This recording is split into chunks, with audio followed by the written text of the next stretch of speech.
So please don't say anything that you want anybody else to hear.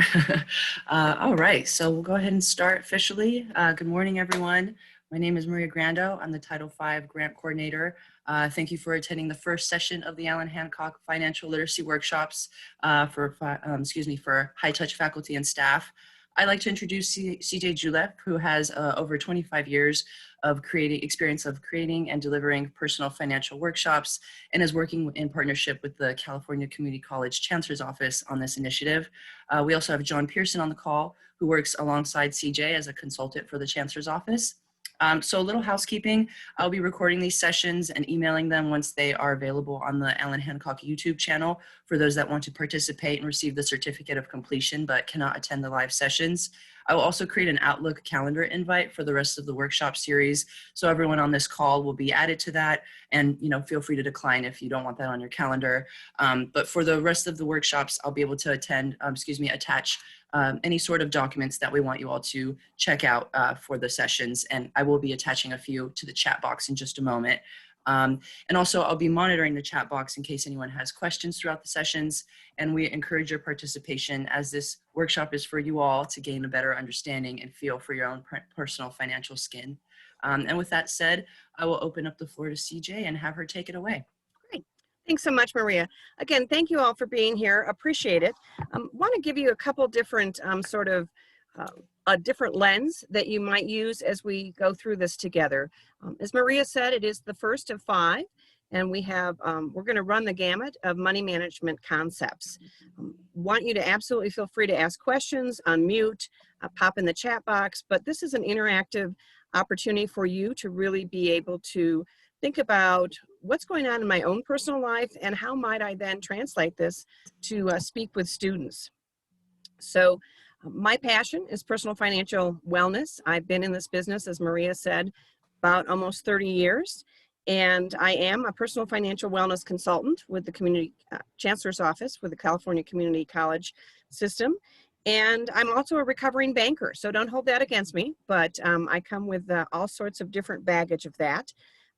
I was the former executive director of the Colorado Jumpstart Coalition, so many of you may be familiar with the California Jumpstart Coalition, and that is a national initiative to really have advocacy to promote personal financial literacy in the school system. So that organization has been alive and well for over 20 years, working hard to make certain that the information that we're providing you could possibly be provided to people younger than you.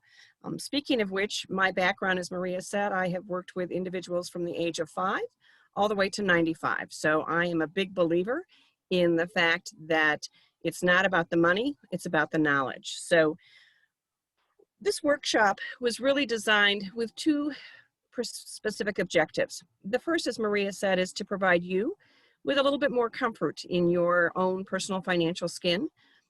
I'm not sure about you, but I'm going to let you know that we didn't really talk about money at home when I was growing up. And sometimes the conversations, if there were any, were not really pleasant. They were more about, we don't have any, or why are you asking that, or you're asking for too much. And so while I'd like to say I have a healthy relationship with money, I'm going to tell you it's been a long time coming. So that's part of the purpose of this, is to share with you ways that you could start the conversation with your students, let alone with your family members as well. So we're going to periodically just sort of stop the presentation, and I like to call it an out-of-body experience. I like to be able to say, so here's how I might do this same thing with a student, so that you will have some tools and resources to make that conversation come alive, but most importantly, to be able to think about, how might I have this conversation?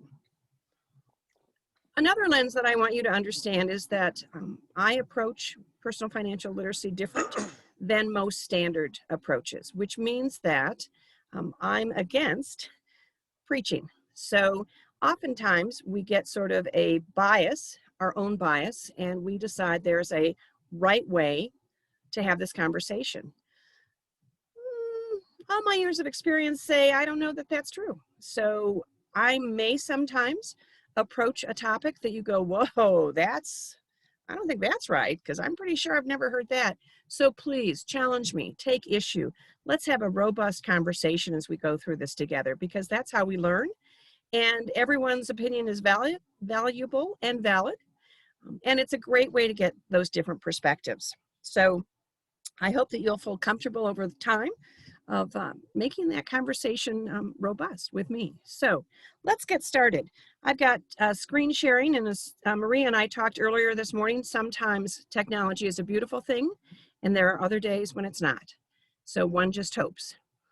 So again, today is the psychology of money. Not sure that you've ever had that conversation with anyone, but there is a great deal of psychology behind money. So our objectives today: explain the link between self-worth and personal finances. We want to also recognize the relationship between stress and personal finances. And oh yes, we're going to describe how love, marriage, and money interact. So you probably are holding on to your seats thinking, wow, this isn't exactly what I thought we'd do today. Well, how are we going to do that? We're going to first take a look at what financial wellness is.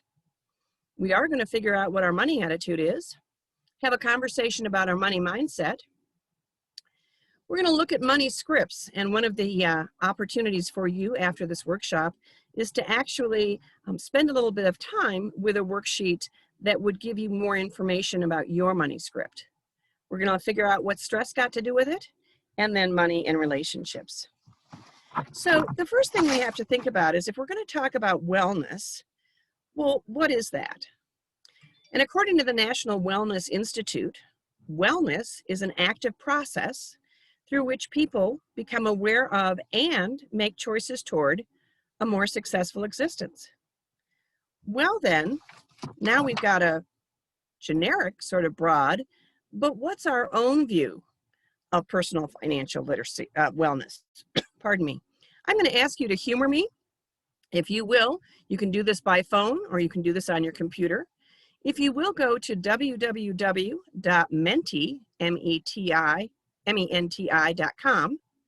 And when you get there, you're going to go ahead and put in this code, 6873557.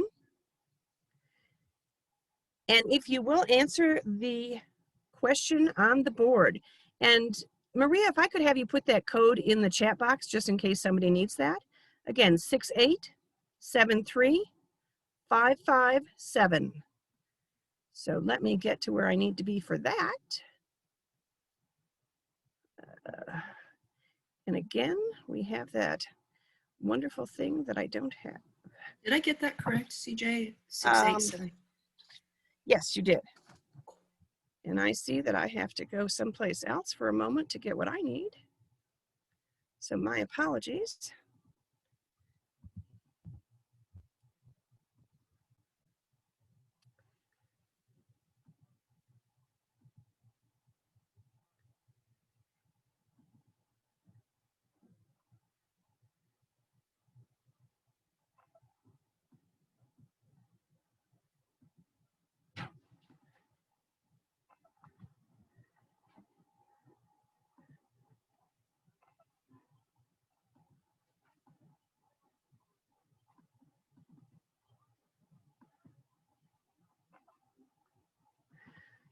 I have a thing going on with my computer, unfortunately, that is beginning to be an irritant. Wow.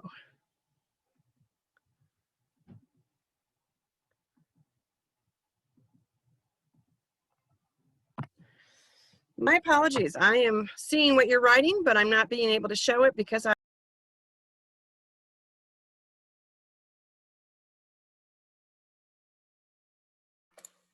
CJ, I think it just muted you on accident also.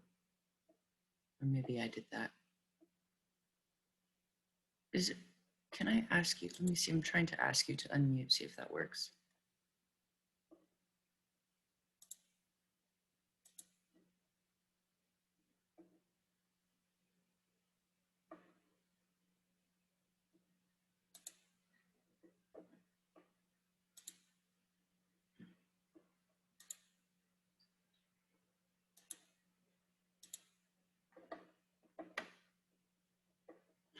CJ, I think you're muted. all right. Oh, There we go. Thank you. Yep, I'm not being able to show my Menti board.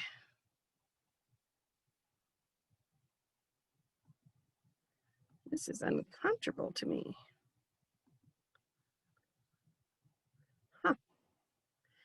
All right, well, I'm going to just share with you. I'm going to figure this out in a minute, but am having some trouble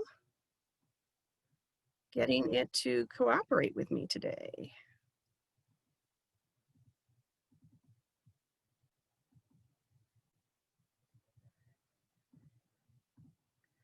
Wait, there. All right. Now you can see it. I'm so sorry. So what words come to mind when you hear the term financial wellness? This is a word cloud. And so the more times we have a word repeated, the larger it becomes. So appreciate that. We've got stability, security, knowledgeable, wealth, understanding of money, debt-free, comfortable, proper money management. Ooh, I love this one. Available funds for fun? Absolutely. Abundance, confidence, peace of mind. Those are excellent words, and I appreciate you sharing those with me. Let's see what the specific response is to what personal financial wellness is. We know it to have 4 components. The first is your objective economic status. The second is your subjective perception of your economic status, your financial behavior, and most importantly, your satisfaction with your own financial situation. So again, many of those words sort of conjure up for me both your objective economic status as well as your subjective and your financial behavior. So thank you for that. Let's move forward and ask ourselves this question. Anyone feeling a little unwell when it comes to that personal financial wellness? If you are, join the crowd, because what we know is that research shows that 30 million American workers, that's 1 in 4, report they are seriously distressed and dissatisfied with their financial matters. This report is pre-COVID, so we can only imagine that probably that number is quite high, much higher than that. A recent survey from the National Endowment for Financial Education finds that nearly 9 in 10, 88% Americans say the COVID-19 crisis is causing stress on their personal finances. More than half, 54%, say they're worried about not having enough money saved, while almost half, 48%, are worried about their ability to pay bills. So when we look at the news, although there was some exciting news today about unemployment, the rate being lowered, that's not true across the country, but it's clear that worry about job security is still not mitigated. We're still it's been a year now with the pandemic, and we're still wondering what's next. What exactly are we going to be up against? And as more states open, is that positive, or will we see something that we hope we don't see, which is going back to lockdown? The NEFI survey finds that 28% say they're stressed over their job security. 3/4 of Americans are taking steps to adjust their finances due to the outbreak. 2 in 5 note they have cut expenses. 26% are putting off major financial decisions, and 22% have increased contributions towards savings. But the outlook isn't that great, because what we see is, and this was just about 6 months ago, 2 in 5 say they're somewhat worried about their financial situation. What will it be like in the next 12 months from now? Compared to 1 in 3 who were slightly optimistic. So if you're feeling a little under the weather about your finances, you're not alone. Matter of fact, regardless of job title, education level, or affluence, nearly everyone is concerned about the following. So do a little self-reflection as we pop these up on the screen. So some of us are concerned about the sufficiency of our money. Do I have enough? Others of us might be concerned about the sustainability of our resources. The money I have, how long will it actually last? And then there could be some of us who are also thinking about the appropriateness of our financial decisions. Is this the right choice for me? Did it make sense that I bought that new car and I have those car payments and I'm not driving anywhere? Someone might say. Someone else might say, I don't know, moving across the country for this job. Was that right? So we all have some questions, and kudos to you if none of these are of concern to you. Sadly for me, I have to admit that I periodically go from one to another and think, yeah, do I have enough? Was that the best decision? Or, gosh, how long will my money last? Well, let's cut to the chase, because some of you are trying to figure out exactly what's my part in all of this. I heard you say that this is for me, but then you brought in something about students. So here's the truth. What part do you play? Well, according to reports, and this was back in 2013, we know that there continues to be this concern. So when we look at the population as a whole, many young people transition to adulthood without basic financial knowledge or skills. Remember that conversation that never took place at the dining room table? Many states do not require schools to teach personal finance. I mentioned the National Coalition for Personal Financial Literacy has been working diligently for years to make this a requirement. It still needs more work. Many parents are unsure about when and how to talk to children about money. I had the opportunity to work for the only bank in the world for individuals 21 and under, Young Americans Bank in Denver, Colorado. And it's a real bank. It all about transactions, does have loans. We actually were the first group in the country years ago to offer credit cards to youth 12 years old. Oh, I can assure you, the Today Show took us to the cleaners. They said, what are you doing? You know, you're crazy. We stepped back and said, just a second.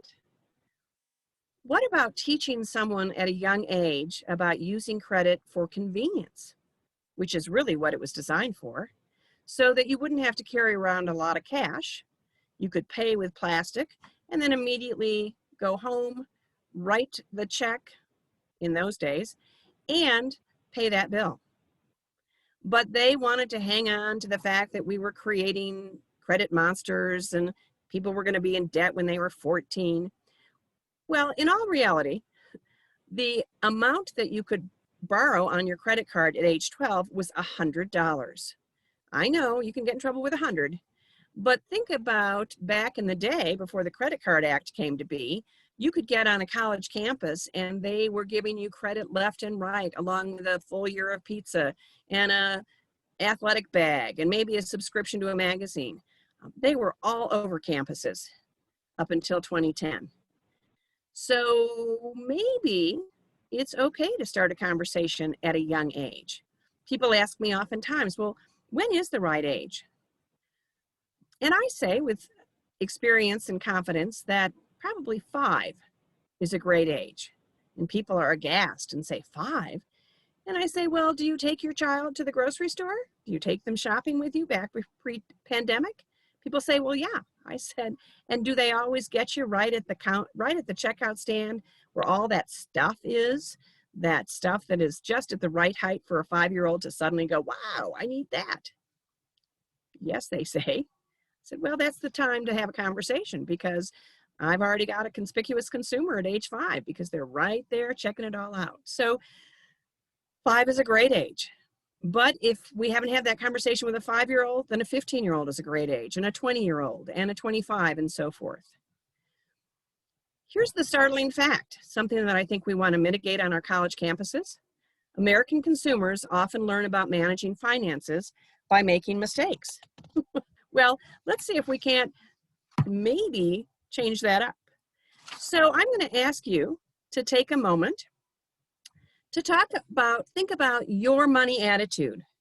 And so some of you have access to this sheet, and I'm going to put it up here, and I think that Maria has put it also in the chat box where you can get a fillable copy of this. But I'm going to ask you to take the next few minutes. Let's take about, well, 4 minutes to just quickly respond to these and fill in the blank, as it were. So again, if you have access to the fillable one, please make sure that you take that time. And just, there's no right or wrong answer. Just go with the very first thing you think of as you see these statements. And again, about 4 minutes.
So about another minute and a half before we share our attitudes about money.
So as you're finishing up your money attitude, let's take a step back and think about the psychology of money. Well, what is that? It's actually part of behavioral economics. And behavioral economics is about understanding how real people behave in real world situations. So some of you may be economic scholars and you took conventional economics. Conventional economics assumes that people are calculating, omniscient, self-interested, and focused on maximizing their wealth or income. Well, for behavioral economics, it's important that we are able not only to describe, but explain how people make choices. It's also important for us to get a handle on how most people will behave and how they make particular decisions given particular circumstances. Because when you really think about it, I'm pretty sure almost no one maximizes, carefully calculates cost versus benefit, and operates with perfect information or carefully forecasts into the future the implications of current decisions, especially with any degree of certainty. But conventional economics would say that we do. Not so much, I think. Because people engage in what behavioral economics refer to as satisficing. So think of the word satisfying, but change it into a SATISFICING. They do the best they can to get the best results they can, given the psychological, physiological, and environmental constraints they face. So it's messy, not quite as clean and delightful as conventional economics would say. Emotions do play an important part in people's decision making, and behavioral economics incorporates this important fact of life into its decision theory, because emotions are assumed to be unimportant for the decision making in the conventional economic model. But do people really make decisions in isolation from society, or at a more micro level in isolation from family and friends? I don't think so. We certainly wouldn't have a whole group of people wanting to know what the Kardashians are buying or doing if that were true. And we always like to see what's going on with whoever is where. So we don't behave as if we are in a hermetically sealed room. We're influenced by what our friends and family think, and by those outside of our group. We're affected by social norms, by culture, and even by religion.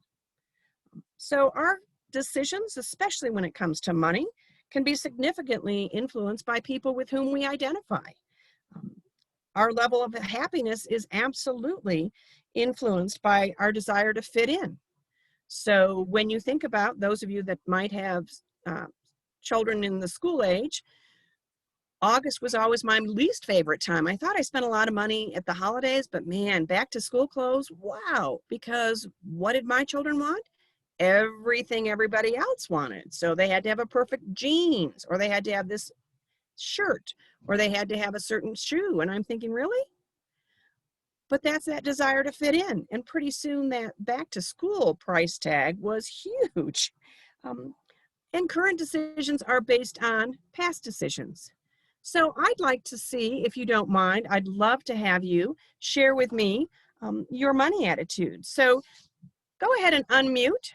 And if I could, I'm just going to go ahead and start with Liliana. What did you say money is? I said it was infinity. Infinity. Okay, thank you. Jose, what did you say money is? I said it's an object or thing that society gave a certain value to. Thank you. Liz, what did you say? If I had $100, I would?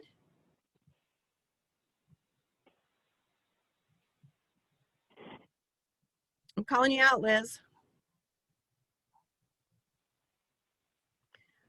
Well, Lori, let me ask you. If I had $100, I would. What did you say? Put it in savings. All right. And Gregory, what about you? If I had $100, I would.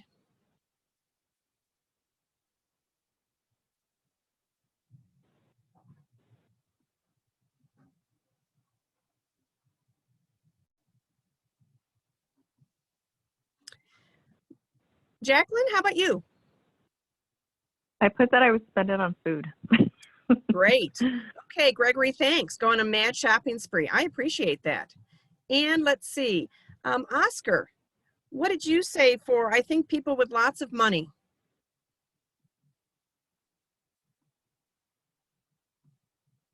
And you can use the chat box if you want. Sylvia, what about you? I think people with lots of money are happy. All right. Okay. And let's see. Thank you for the chat box. Let's go on. Victoria, I think people who don't have much money. Struggle with getting the bare necessity. Yeah. Okay. Thank you for that. Sí. Si quieres, mira, ¿crees que te pudiera?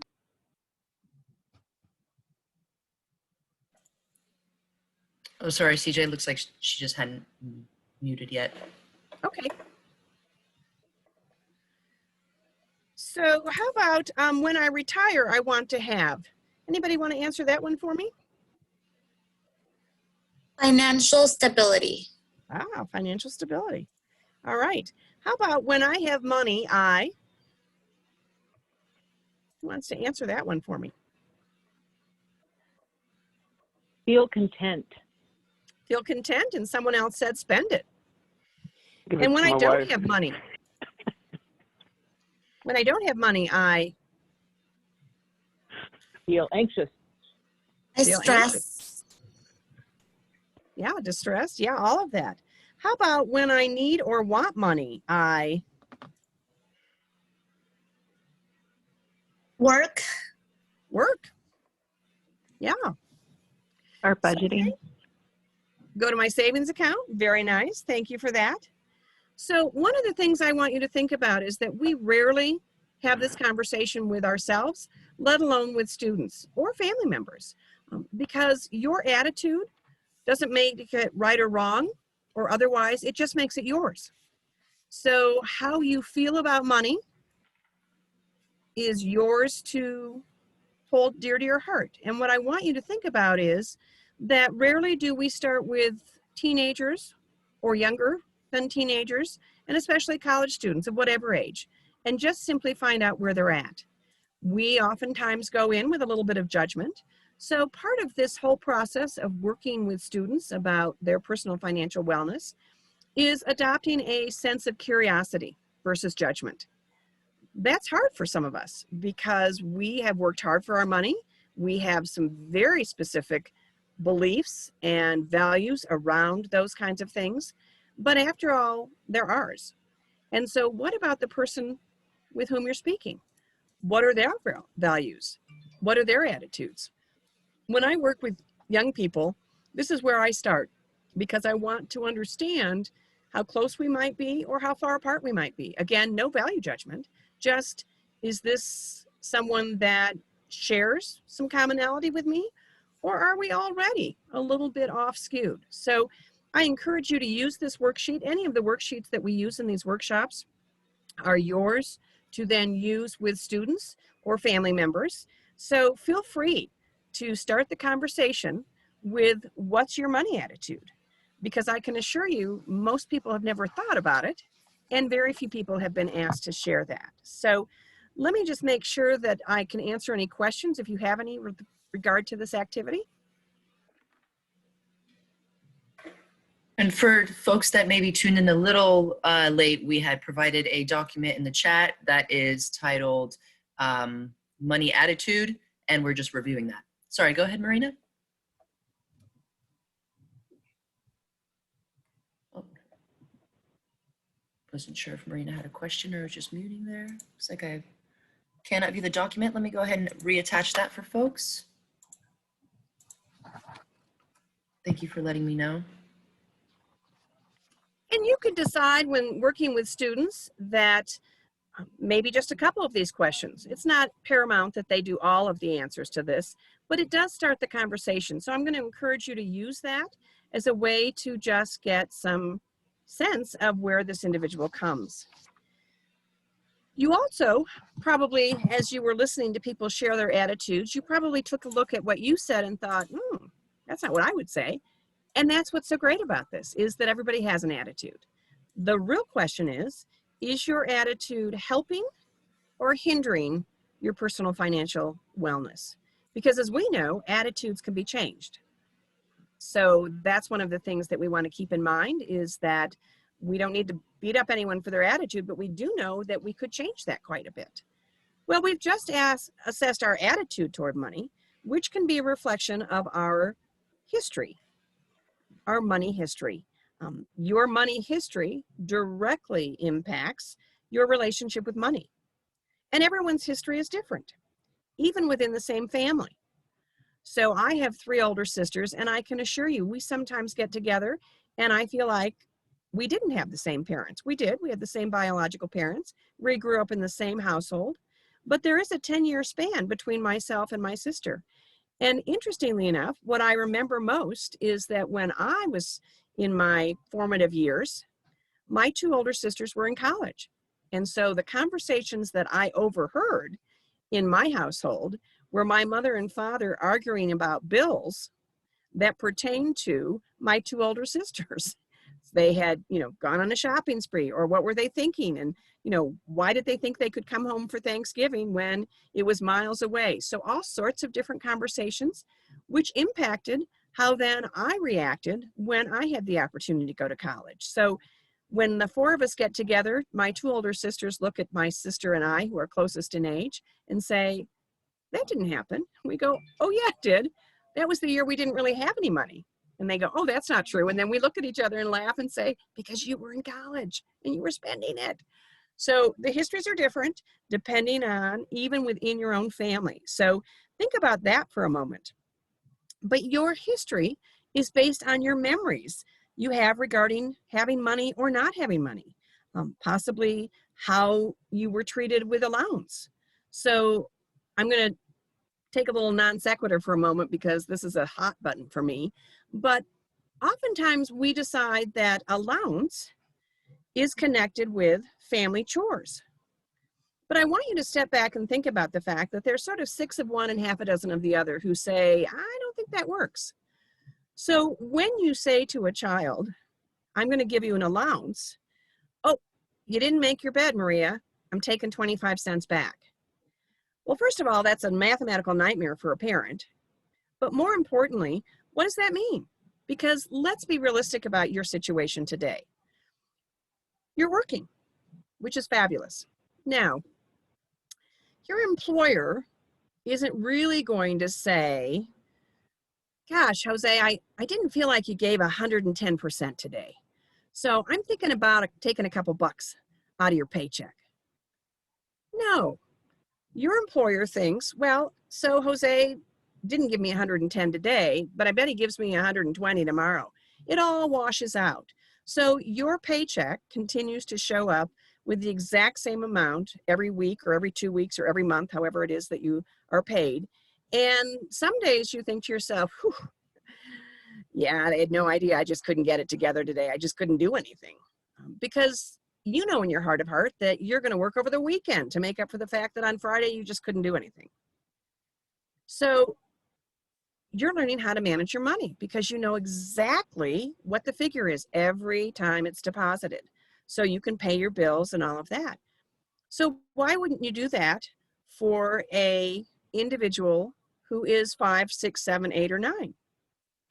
Just give them the same amount of allowance every time, and then they can manage their money. And I know that sounds sort of silly because you're thinking, 5-year-olds manage your money?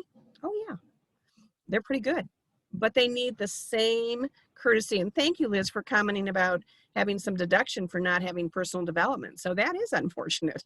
But moving forward with this idea of the allowance, here's the other thing that happens with parents who have children who want to give them the allowance, is that we're not very good at remembering when to do that. So we could get a couple weeks behind and we don't pay any attention. And then you get that awful situation at whatever store you're at, Target, Kohl's, grocery store, and your child begins to act out right in the checkout line. And they do what I call the Gumby. I don't know if you all remember that little Gumby figure. He's green and his arms could do all this kind of stuff. They do a Gumby act where they stick themselves to the floor of the store and they are almost, you can't get them off the floor and they are screaming hysterically. And what do they want? They want some sort of, if they're a girl, they probably want that awful big ring that has a big candy on it that they can suck on or something. And maybe there's a little helicopter thing that they put together if they're a boy or vice versa. No gender issues here meant. But the fact of the matter is you say very confidently, and as a good parent, you say, CJ, if you save up your allowance, you can buy those yourself. And then the child goes for the jugular and says, you haven't paid me my allowance in 3 weeks. CJ's absolutely right. No allowance. So then what do you do as the parent? You begin wildly, because all of the other adults are looking at you in line, you begin wildly to pick up all sorts of stuff at the point of sale. And so you just fill your basket with junk because now you feel guilty about the fact that you're right. No allowance. This child is right. He or she has just shamed you in front of the entire store. Happens every day. So think about, how can I make my kiddos be money savvy? Well, part of this is understanding that you're creating their history. So you might take a little bit of time to reflect on that. However you do it, it's yours. But let's get back to your history. So your history was shaped by whatever happened to you with allowance. Maybe you were a family that gave some extra dollars and a birthday card on your birthday. My mother, as a grandmother, used to horrify my children because what did she give them? Savings bonds, which have no immediate gratification.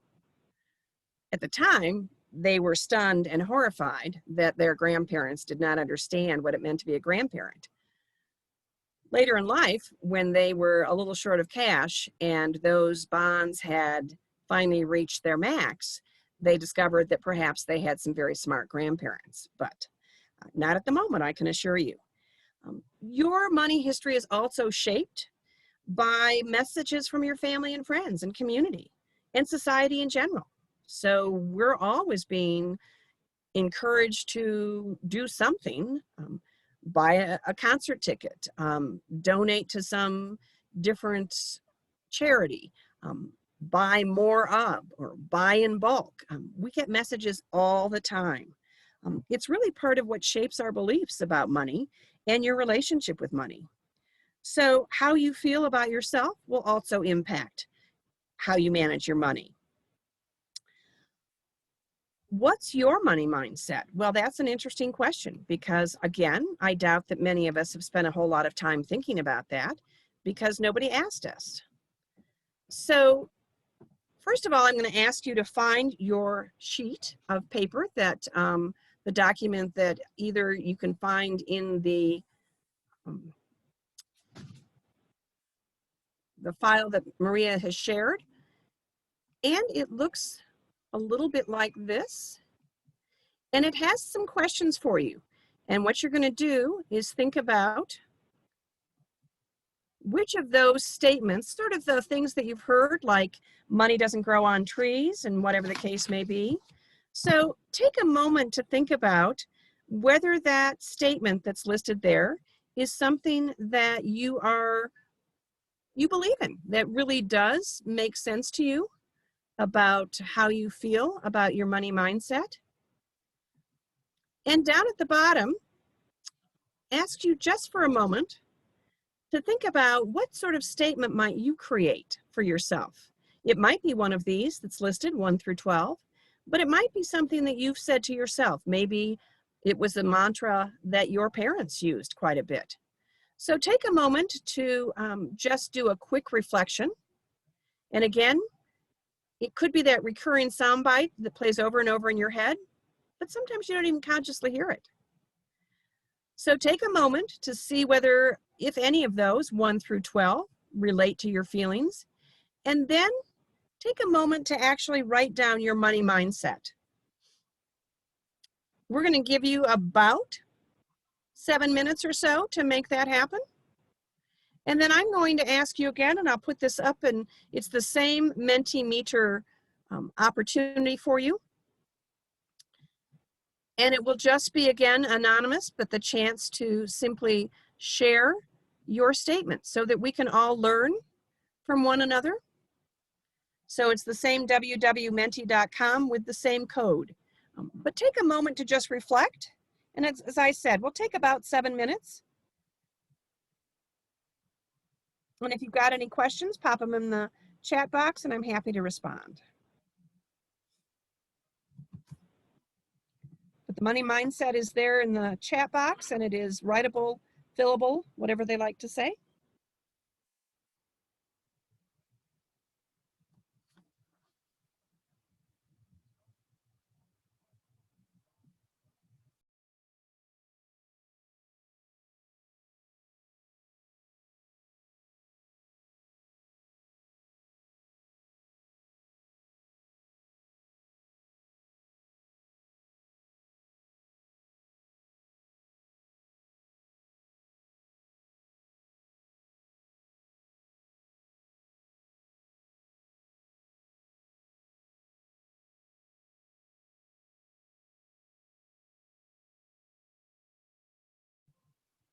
I've gone ahead and put that address and the code in the chat box again for you.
So it looks like about half of us have got some of our money mindsets or money mantras in the Mentimeter. Love to see some more. Appreciate you all sharing.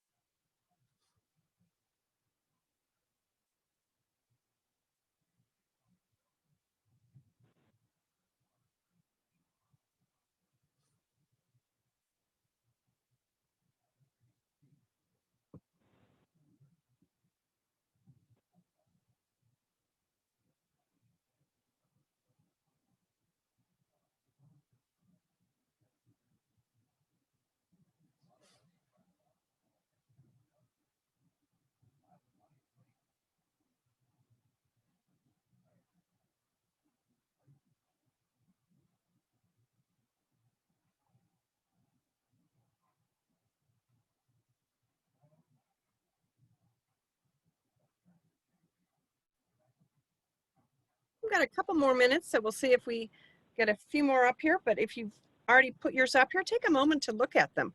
I love the commonality and also the differences.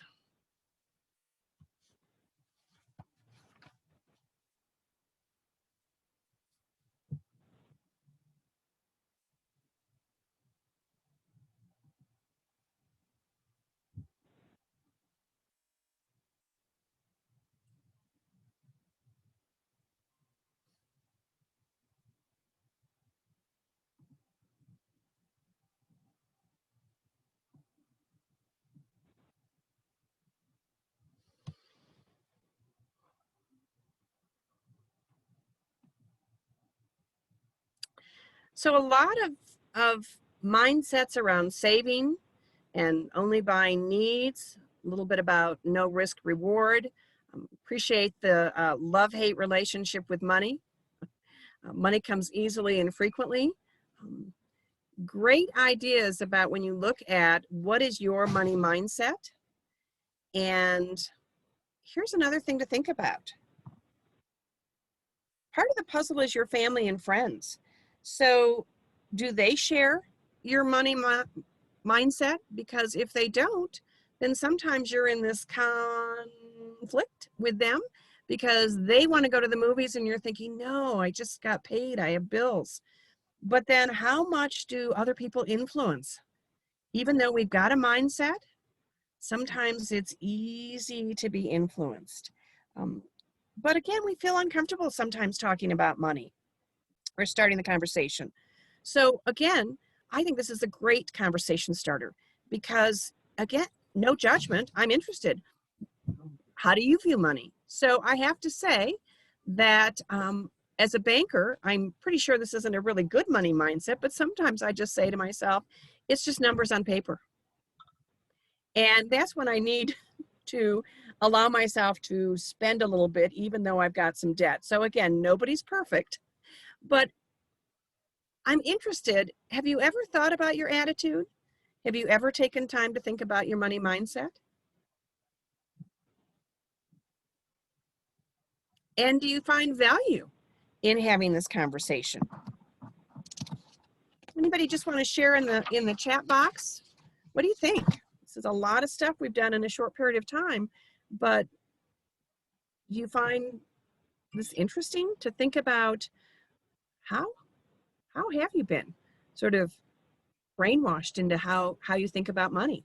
And I say that with a gentleness because I think all families do the very best they can. So we just have some stuff that are things that we maybe haven't thought about. The other thing I would encourage you to do is if you have family members, siblings, why not check if you're having Easter dinner with them? Why not bring up the idea of, so how do you feel? Do you guys remember ever, did you get an allowance? Or I don't know, did you, I don't remember getting gifts. Just have that conversation. Hopefully it can be positive and productive. But I would also have some people that you believe in and trust and ask them, are you walking the talk? You said save, save, save, but do they see you spend, spend, spend? And what do you want to do about that? Well, let's keep this conversation rolling, I want to share with you some quotes that you will know some of these people. But here's Warren Buffett, famous for having one of the best investment records ever. And he says, it's not easy to get rich quick. And oftentimes people think, oh, that Warren Buffett, he's out in Omaha, Nebraska, he's making money hand over fist. It's taken him years, and he's very, very intentional about it. Then there's Coco Chanel, and she says there are people who have money and people who are rich. So an interesting take on the fact that perhaps it's not all about money. There's a richness in your soul. Ted Turner, life is a game. Money is how we keep score. Sounds a little bit like Ted. And then we've got David Bailey, who says, to get rich, you have to be making money while you're asleep. And that's that wonderful compound interest investment piece. Well, let's continue this conversation because this is all about the psychology of money. And let's look at money scripts. So money scripts is actually a term coined by financial psychologists, Brad Kluntz and Ted Kluntz. They're brothers. And it's about core beliefs about money that drive financial behaviors. According to these two gentlemen, money scripts are typically unconscious. They're developed in childhood, passed down from generation to generation within families and cultures, contextually bound, and often only partial truths. When money scripts are developed in response to an emotionally charged, traumatic, or dramatic personal, family, or cultural financial flashpoints, such as significant losses during the Great Depression, parental abandonment, loss of a job due to a pandemic, or a financial bailout by a family member, money scripts can become resistant to change, even when they are self-destructive. These two gentlemen's research has identified 4 categories of money scripts, 3 of which are associated with poor financial health and 1 which shows promise. So let's dig into each one. The first one is money avoidance. So as a result, those of us who avoid the whole topic of money really believe that they don't deserve money, that money is bad and rich people are greedy. Well, those behaviors then turn out something like this. Money avoiders may sabotage their own financial success or actually give money away in an unconscious effort to have as little as possible. Sometimes the money avoider works unbelievable excessive hours in effort to make more money. Money avoiders tend to have poor health, and they tend to have less money and lower net worth. Another script is the money worship. So money worshipers believe that more money will absolutely solve all their problems. They also believe there will never be enough money. And they do believe strongly that money brings power and happiness. Well, as a result, money worshipers are more likely to have a lower income, a lower net worth, and often be trapped in that cycle of revolving credit card debt, never being able to pay off their balance. They are also more likely to spend compulsively. They hoard possessions. They could put work ahead of family. They also might ignore or even forget their financial situation. Oftentimes they give money to others even though they can't afford it. And then as a result, they're financially dependent on others. So it's a sort of a bit of a vicious cycle. Then we have individuals that their money script is money status. They equate self-worth to net worth, and they put a premium on buying the newest and best things.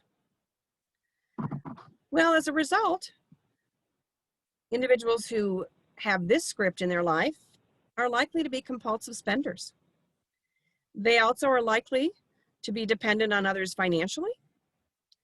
They are likely to lie to their partner about their spending. And unfortunately, according to these research, these psychologists, it is predictive of pathological gambling. Well, these three money scripts, money status, money worship, and money avoidance, are the three scripts that are associated with a poor financial health, including lower net income and lower net worth. But in contrast, we have another script. This script belongs to those people who have money vigilance. These individuals have themes of frugality. They are discreet about how much money they have or make. And there's a little bit of nervousness about making sure money is saved in case of an emergency. As a result, these individuals who are vigilant have a tendency towards a higher income and a higher net worth. They do tend to be a little bit more anxious and secretive about financial status with people outside of those closest, but less likely to lie to a romantic partner about spending behaviors. So their secrets are really to the outside world. They don't talk about how much I make or how much I spent for this or that. They are also, there's a protective factor at play. They're less likely to spend compulsively, gamble excessively, or enable others to ignore their finances or to enable others with their financial assistance. So according to Brad Kluntz and Sonia Britt, she has expertise in financial therapy. Who knew there was such a thing? And quantitative research methodologies in financial planning. They believe that an individual's profession can predict money script patterns and vulnerability towards disordered money behaviors. So and just realize that this is just research and somebody's saying whatever they want to say. So allow yourself to just be open-minded, because some of us might go, well, wait a minute, I don't think that's fair, that's me. But specifically when compared to financial advisors, mental health professionals are more likely to be money avoidant. Well, that makes perfect sense to me. People within that field are, in my estimation, very different than financial advisors. Business professionals are more likely to be anxious and secretive about money. And educators are more likely to avoid thinking about money or try to forget about their financial situation and avoid looking at their bank statement. Now, those are gross generalizations. So if you fall into any of those categories in any part of your life or know people in those professions, again, a gross generalization based on some scientific surveys, but we're all unique within each of those professions, so we may not fit the model. Well, here's the good news. Once identified, money scripts can be challenged, and they can be changed to interrupt that destructive financial patterns and promote financial wellness. So just as with everything we've talked about, your money history is yours. We can't change history, but we can use that to think about, what do I want my present and future to be? We can acknowledge our money attitude, and we can ask ourselves, is it working for me or not? Maybe I need to shift or change up a bit. And with money scripts, they can absolutely be changed. So you have the opportunity, should you choose to take this offer up. We have shared with you the document that is used by these individuals to figure out what money script is yours. Take some time with it. It's sort of fun. It is a lengthy piece of paper, and you do have to pay attention to the scoring methodology. But you might be pleasantly surprised. You might be somewhat unpleasantly surprised, but either way, you have an opportunity to sit back, reflect, and say, yeah, this isn't working for me. I need to possibly change up that script. So again, take some time with it. I think it's a fun activity. I think that it has some merit, but most of all, it's an eye-opener for some of us. Certainly was for me, but at the same time, I had to say, yeah, I have to admit, you got me there. So take some time with it. I think it'll be enjoyable for you. So my question is this. We started off with this wellness piece. So the other question is, how stressed are you with this piece of the puzzle about your finances? And that's one of the things to take into consideration, because one of the things that we know is that stress is around us all the time. So we have that piece of the puzzle that says, oh my gosh, I'm lying awake at night about this. So I do have to ask you to one more time humor me and take a poll at the www.menti.com with the exact same code that is in the chat box for you. And just take a moment and you're going to rank these things, and we'll take a second to see what everybody's thinking about. So this will be quick and easy, she says.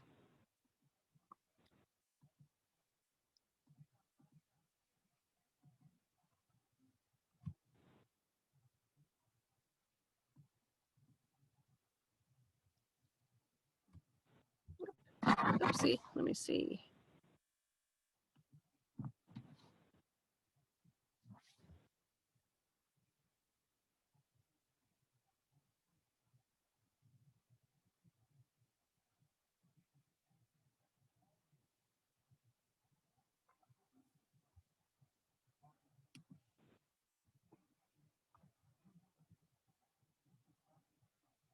How would you rank these common financial stressors in your life?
Thank you all for participating.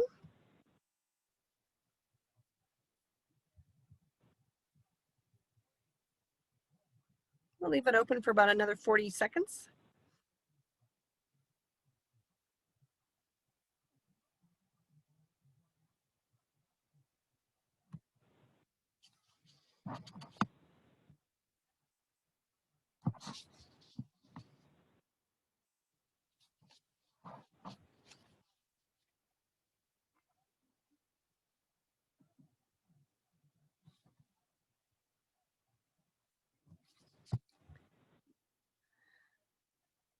So it looks like our biggest stressor is, I know I should have 6 months living expenses saved up, but I can't seem to save. And the second one is, I sometimes feel as though I'm living paycheck to paycheck. So we've closed the voting for the time being.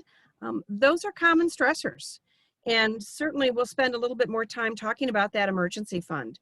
But once upon a day, we said to everyone, you know, it would really be great, rule of thumb, if you had 3 months living expenses saved away in an emergency fund. Well, now we're saying to people 6 months. And what we know about the pandemic is that nobody in their right mind had a crystal ball that said a pandemic is coming. So very few of us had that 6 months, let alone 3 months. So that is a stressor. And that constant feel about, gosh, I just thought I was getting ahead. So I laugh. There was an old movie called, I think it was maybe called Mr. Toaster or something silly, but it was around the idea that you needed to, all all the appliances could talk. The toaster talked and the vacuum cleaner talked. And I feel as though my appliances talk to each other, because the minute I get ahead, then I feel like the water heater says to the furnace, hey, oh, brave little toaster, thank you, says to the furnace, okay, I'm tired. I'm going to get out of this place. I'm going to stop running. And I'm thinking, I can't help it. I can't believe it. I was going to put that towards maybe a vacation, and now I'm buying a water heater. Ugh. So yes, somebody said that 12 months, and that is Susie Orman. Some of you may know her, know of her. She is saying 12 months. And those of us in the financial world would say that would be amazing. But that seems so out of reach for many of us that we don't even try to put in a month's worth of expense. So yes, I love the idea of having an entire year worth of your expenses in a savings account for your emergency fund. But if that seems unrealistic and unachievable, then go back and say, gosh, if I could have 3 months, that's a start. Because if you have 3 months, then maybe you could get to 6 months. Then maybe you could get to 12 months. So thank you for that comment. Well, we're going to wrap up with relationships, because it would be interesting to think about how does that impact your relationships. And one of the comments I just want to, yes, so Liz, thanks for that. Yeah, I do think that we'll talk about pay yourself first, but one of the things we want to make certain in any of our budgets is that that's a line item to save. And if you've got a goal to make sure that you can always cover your mortgage for a period of time, then absolutely start looking at that budget and looking at that line item that says, I need to put this much in order to make sure that I can always make my mortgage payment. So thank you for that. Well, anybody heard of financial infidelity? Because according to all of the research that I've done, there are about alarming 80% of us committing financial infidelity on a pretty regular basis. So what is financial infidelity? Well, it's actually acts of financial deception. So it's hiding purchases. It could be compulsive buying. Could be lying about the real price of an item. And it does have devastating effects on relationships. But let's try to see if we can do some gradations of that, because I will admit that I sometimes, although my husband really doesn't care how much it costs for me to get a haircut, I sometimes, when he says, hey, what does a haircut go for? Now, he cuts his own hair because he is bald. So it doesn't cost him very much at all, like nothing. So I sort of hedge my bets about, because it seems like it's a lot of money, even though I have short hair. So sometimes I say, oh, and that's okay, because he really wasn't listening. So we can avoid that conversation because I just mumbled something to him.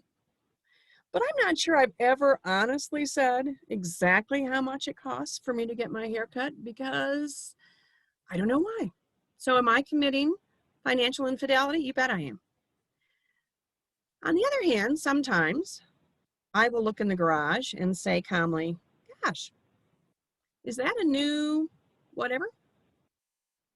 There's a little bit of silence, and then the voice says, oh, no, I don't think so. I think I got that, you knew about that several months ago. And I think, yeah, I don't think so, because that looks like a brand new something.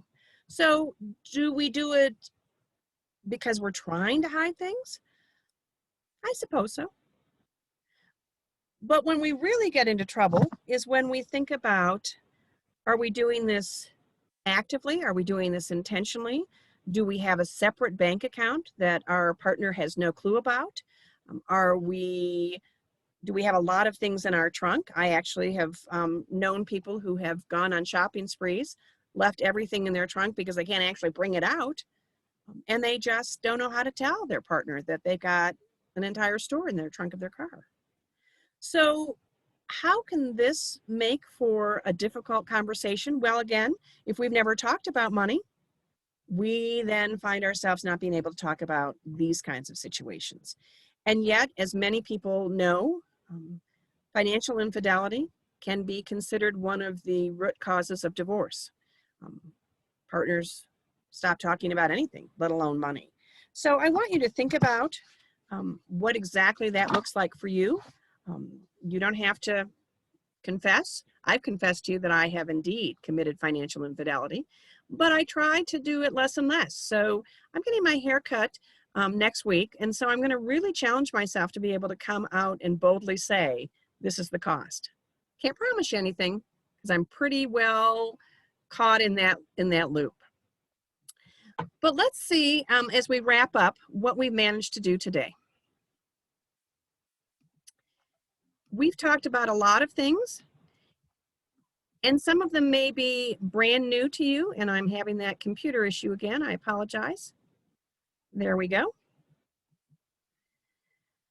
So we looked at the financial stress, and again, I want you to think about the fact that for your students, this might be very much some of the stress that they're going through. But one of the things that we have to acknowledge with our students is that their financial stress may make them make a decision about continuing to be in school. So part of what we want to do with this entire initiative around personal financial wellness is find ways to be able to have real, transparent, and authentic conversations with students about how they might make better financial decisions. Because we know there is a connection between financial wellness and student success. And when we talk about student success, I'm looking at it on two levels. One, student success in staying in school and completing and keeping good grades. But I'm also talking about student success in the fact that they are less stressed, they are feeling in control of their finances, and that they have a plan on how to move forward. So if these were some of your stresses, and again, it was the I know I should have 6 months living expenses saved up, but I can't seem to save, and I sometimes feel as though I'm living paycheck to paycheck. So these are real, and I encourage you to be sensitive to a conversation with students about, I'm overwhelmed. I'm so stressed out. I don't know where to start. And this conversation might come out of the blue when you thought you were talking about something else, because stress has a way of creeping into our everyday life. So acknowledging that you have your own stresses, you don't have to be fully transparent. You don't have to share with them your details. I often say to adults that sometimes you have to make up a brother-in-law or a cousin or a neighbor in order to share with your students some of the experiences in the financial world. And when I say that, I'm not suggesting that you're manipulating, but we learn by stories. We learn by other people's experiences. We don't learn by someone lecturing to us. So I'm much more likely to want to hear a story, and maybe you don't feel comfortable in sharing your story, but you could use your brother-in-law who had a difficulty with making payments. But the fact of the matter is that most stories can have a good ending. I just need to understand the experience. I need to feel like somebody else might be experiencing what I'm experiencing. The relationship piece is important, especially for college students. They might not be committing financial infidelity with a partner, but they might with their roommates. So sometimes it's all relationships. Doesn't always have to be those intimate relationships. But maybe I'm supposed to collect everybody's payments so I can pay the rent. And yeah, I didn't quite do that this week. So some of that opportunity to have those real conversations about what do you say? How do you have those conversations? Oops. So let's recap. We've talked about our money history. We've talked about our money attitude. And so what I want you to think about is that those all end up being part of your money history, which then possibly impacts our view of ourselves. So how we view ourselves, our self-worth, is directly linked to how you manage your money. And that may seem so black and white that you're thinking, yeah, I don't really feel that way. But give yourself a chance to just do a little exploration over this next week about What is your money history? Could it possibly be sort of linked to how you manage your money? Poor money management can cause significant stress. It gets us into a cycle of somewhat a downward spiral.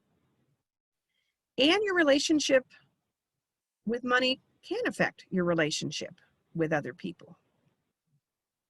So this is another opportunity for you if you're interested in doing a little bit more work with yourself. And if I could ask Maria to pop this into the chat box. Smart About Money is a website that is run by the National Endowment for Financial Education. They are making a choice to close that website coming up in the next few months. So I encourage you to do this life values quiz sooner than later.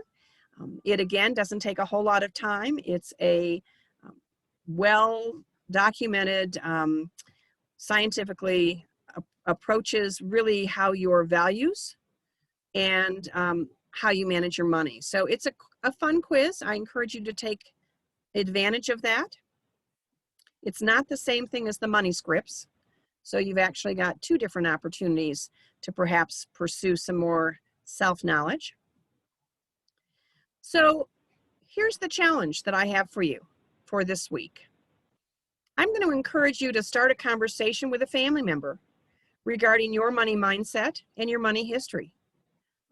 Have some fun with it. Find out why people think the way they do, why they act the way they do. Again, no judgment, just curiosity.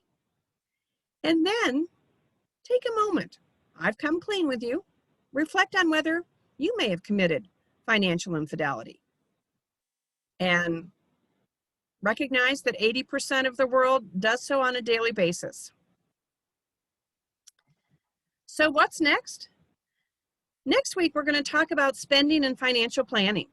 So we're going to be talking about a topic that is near and dear to my heart, because who doesn't like to spend money and save money and financially plan? So we have some time for questions and answers. My hope is that this has proven to be a good investment in your time in finding out things about yourself and finding out ways that you might have a conversation with your students. So may I entertain any questions, any comments? Maria and John and I are very interested in feedback. So if you don't have questions, we'd love to have feedback from you about what your takeaway is today.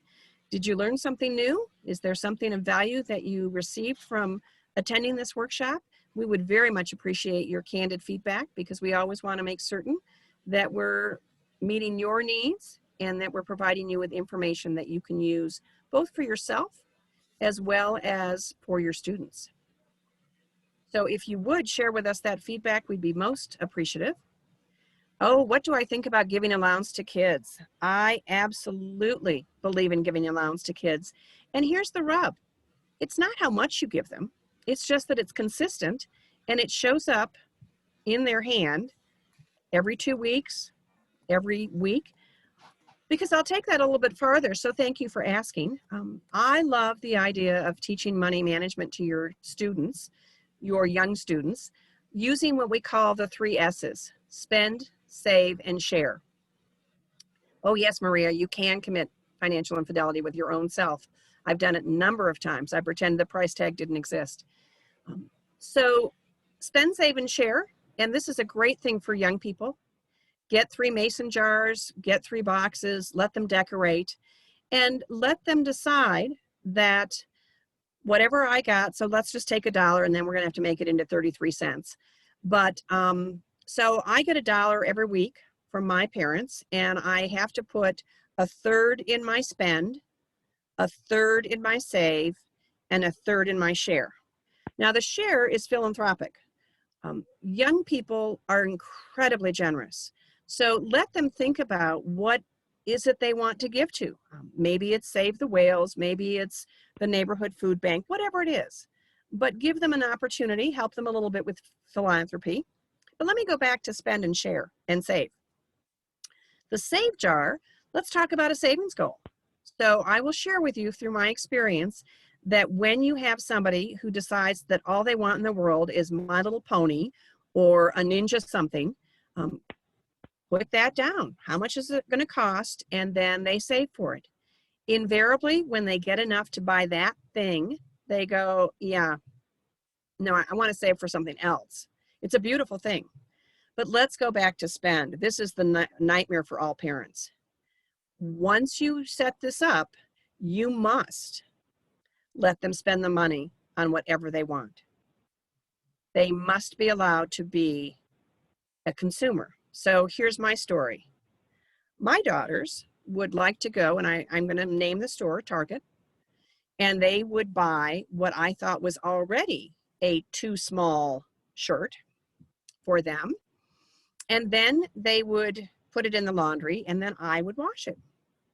And it would come out so that it could fit their Barbie doll if they had one.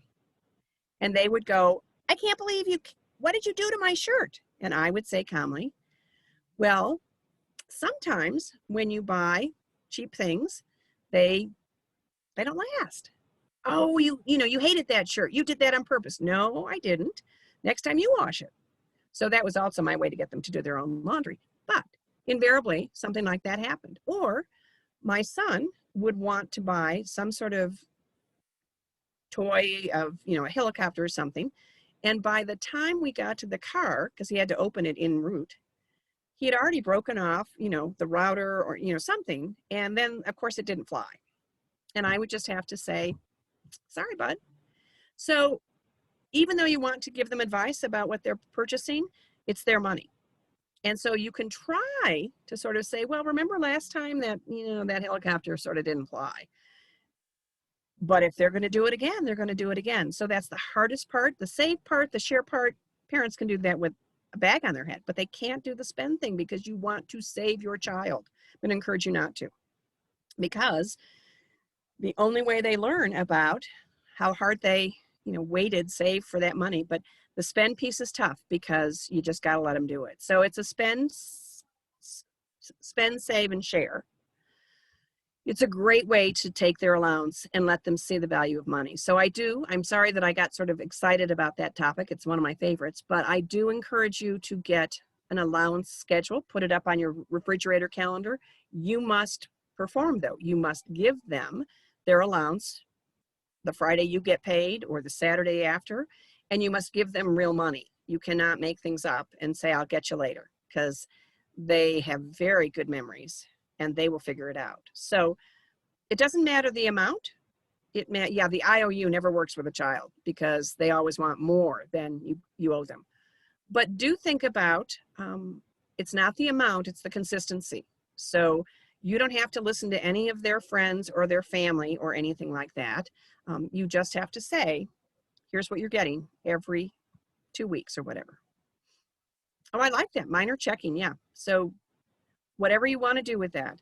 We are 1 minute before time. I can't thank you enough for your time today. And I love that. You can do a direct deposit. So it's like getting paid. Absolutely.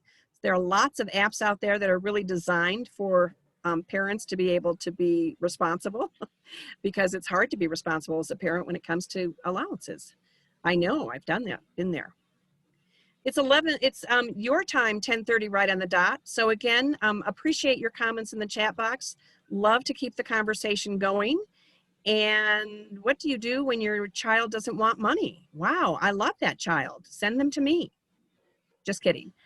That's an interesting thing. I would love to have you ask the question of what do they want?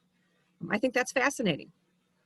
Let's continue that discussion next time around because we're going to talk about spending next week. All right. Thank you again so much for your time. Appreciate that. Hope that you'll take some time with those two different activities that Maria has sent you the links to, either the paper form of the money scripts, but also the values. All right. Thanks so much. Thank you, everyone.